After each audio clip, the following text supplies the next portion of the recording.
As nossas democracias, pós a Segunda Guerra Mundial, muitas delas, elas são democracias defensivas no sentido de que elas incorporam o repertório da democracia militante.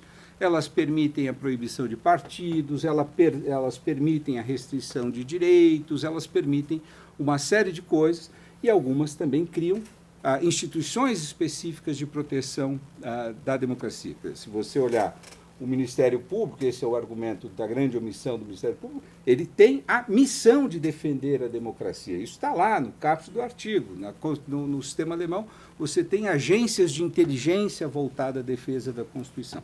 Então, veja, eu acho que a gente não pode confundir o debate americano, onde não há essas ferramentas no repertório dogmático constitucional, quer dizer, eles têm uma Constituição muito mais antiga, então lá há um debate teórico, mas nós temos que enfrentar que isso já é um debate jurídico. Tudo isso foi incorporado pela Constituição brasileira, pela Constituição italiana, pela Constituição portuguesa, pela Constituição colombiana, sul-africana e assim por diante.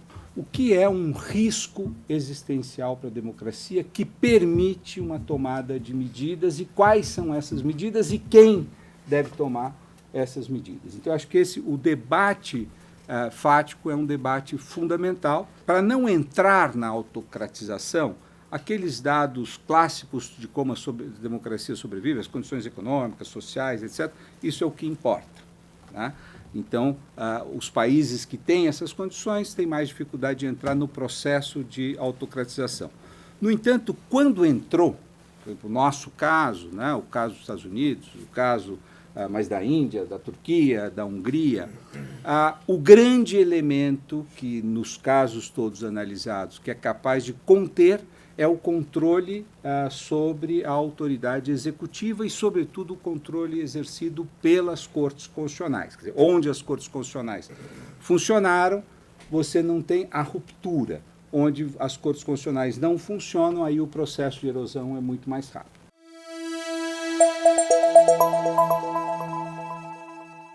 A pandemia, a militância do Supremo foi, e você aponta isso, no sentido da afirmação das competências concorrentes e comuns dos estados e municípios.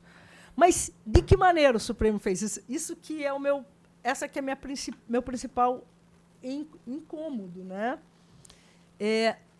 Subvertendo algumas regras do processo constitucional. Aliás, às vezes nem há regras, assim, não está nem na lei que regulamentou as ADIs, enfim, e a ADPF, não tem previsão lá, não tem previsão constitucional, e aí se inventou regra procedimental lá para acomodar uma situação.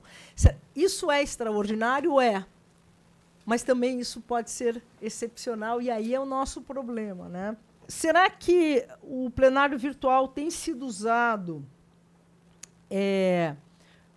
como um espaço de julgamento que incentiva a colegialidade de fato, ou será que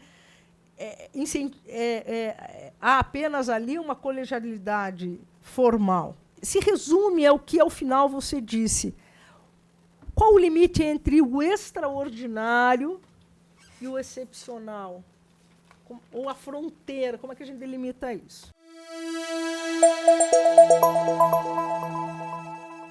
Ao meu ver, existe sim uma conexão bastante direta, não é exclusiva, entre o avanço de um certo populismo autoritário no mundo e, especialmente, a internet. Eu acho que a internet tem um papel central nisso, especialmente pela forma como ela está estruturada, na forma de monopólios, na forma de uma espécie de liberalismo do mercado das ideias um pouco selvagem.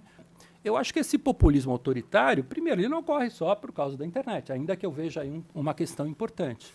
Ele ocorre também por mudanças estruturais no mundo, provavelmente agora com inteligência artificial, robotização, desemprego estrutural num horizonte próximo do mundo, né?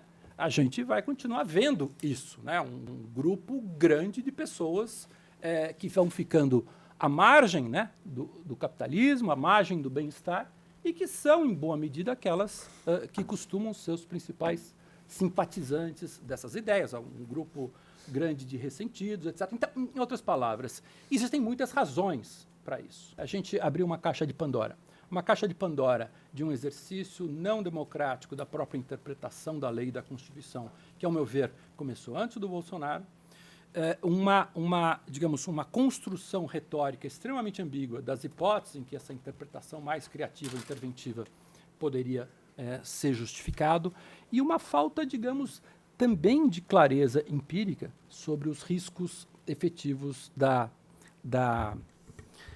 ameaça à democracia.